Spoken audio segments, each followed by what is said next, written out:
Hey everyone, I'm Mike, and thanks for checking out the channel. Today we're going to be doing a video about this guitar right here, the WestCreek Helyx. I got this about 5 or 6 weeks ago, and I recorded a shorts video for it where it just showed kind of me playing the guitar, something that I recorded, and I figured I would go over what I thought of this guitar and give a review of it, because I got this guitar for about $229 at the time. It's got one of these little thingamajiggy like kill switches on it. I put kill switches on a lot of my guitars, so it's cool that it's already in there. I think the finish is fantastic. So let's check out my intro and we will come back and talk about this guitar. Here comes Mike, it's time for the show. He's always here where the sun, rain, or snow. It's always fun and never drab. So here we go, it's Mike's musical rehab. Alright, so this is the WestCreek Helyx. It's kind of a pretty metalled out looking guitar from them. That's really cool with the 2-point bridge, you know. Standard tremolo. It actually works pretty well and stays in tune.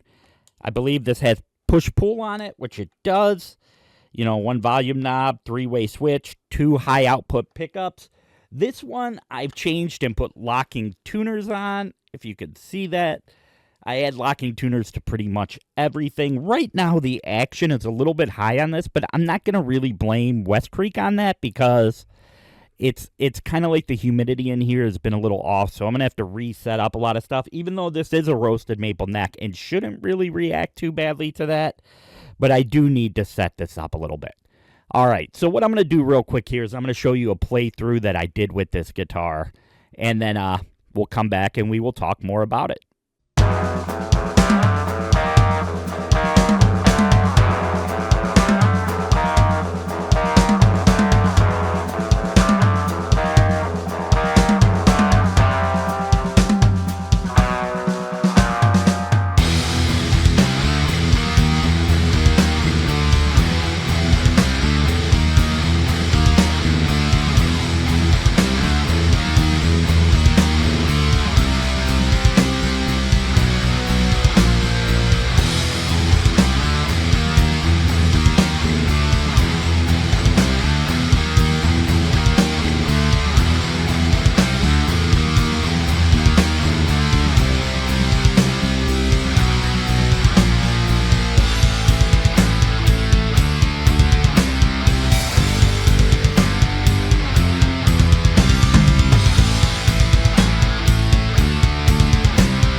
All right, so right now I am plugged into my Spark Mini behind me into the audio software that I'm recording. And as you can hear, I'm using my Spark Mini. I got a foot pedal down here so I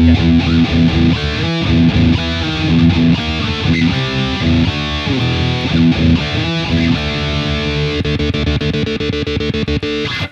Who doesn't love a kill switch? That thing is absolutely amazing.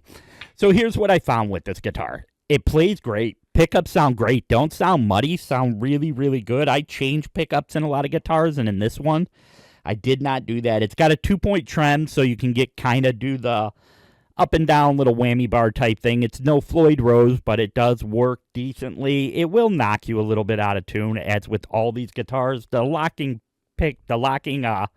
tuners really do help, but here was some of the issues I kind of wanted to talk about real quick when I got this guitar. One thing I've noticed in multiple WestCreek guitars that I got is the screws in the bridge. Now, the bridge is down pretty low, so for me to get this really, I think, to the action where I want to play it, I'm probably going to have to shim the neck a little bit, just bring it up so I could do it. But one of the issues I had was with WestCreek was in one of the saddles, they had normal size kind of like the little screws for the saddles and the bridge saddles. It had normal size screws, but the other ones had super long screws, and they were really sticking out, like poking into your hand. Now, there's ways you could fix that, because that means you have the bridge down kind of lower, and it's coming out, is you can shim the neck and bring those down and raise up the saddles. But even if I had raised these up, it wouldn't have fixed anything. So I did end up getting some like 10 millimeter screws and replacing those and putting these in here. And then I put the locking tuners on it, like I said. And what I will say is this is a fun guitar. The neck is super nice, really smooth, like got a satiny feel. Feels very fast to play. I am not a super fast player, but as you could hear with the pickups, as I did in that song there, with can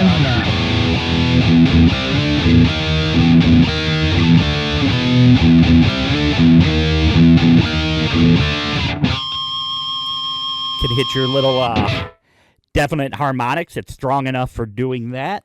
And I've really got a whole bunch of guitars that I picked up because I'm really loving these budget guitars because I like to work on them and do things with them. And like I said, this one I will probably shim the neck, but it's got a nice like carve in the back, the heel joint.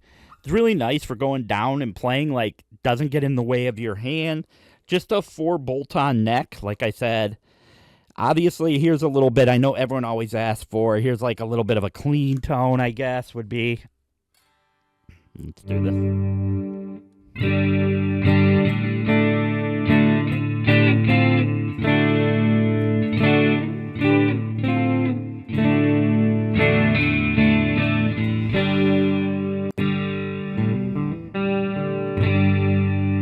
Yeah, I really love this guitar, the feel of it, a little bit of like a lead tone.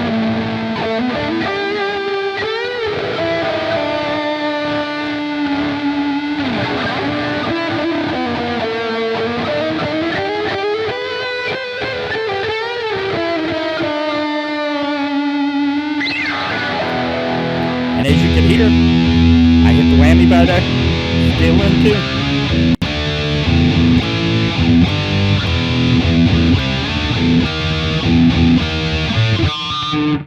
Yeah, this guitar is great, and for the price, you know, what you're really getting for this thing for about $220 that's coming in is it's got stainless steel frets. They're the ball end frets, so super smooth on the end.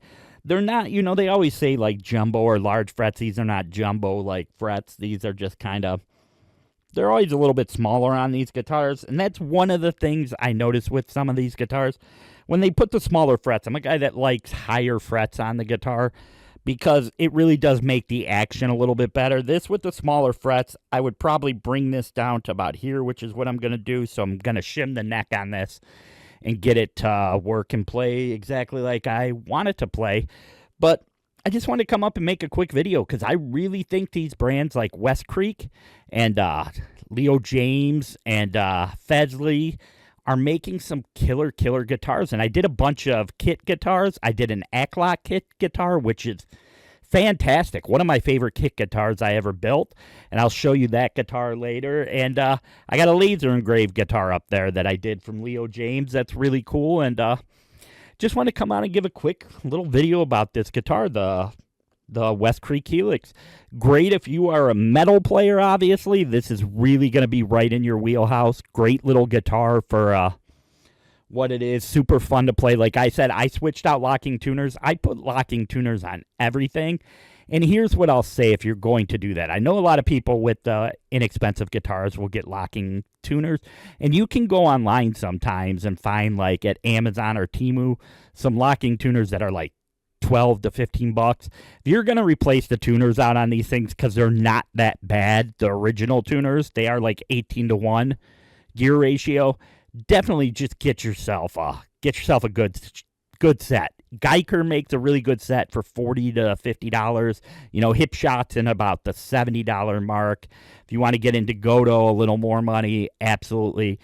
Definitely don't go cheaper on the on the tuning pegs because it's one of the key items that keeps your guitar in tune. And this does have a bone nut on it, so yeah, great little guitar. I don't do a whole bunch of play stuff on these. Just wanted to give you my thoughts on it because I am not like some of those people. I see Guitar Max and stuff like that where they're just shredding. I am not that guy. I'm just a guy that loves to play guitar, write songs, and I love guitar, so I have a whole ton of them. So, as I always say, man, if you're climbing up, reach down, pull somebody up with you. Music makes life better. And I will see you guys all in the next video. You have an amazing, amazing, amazing night. Bye.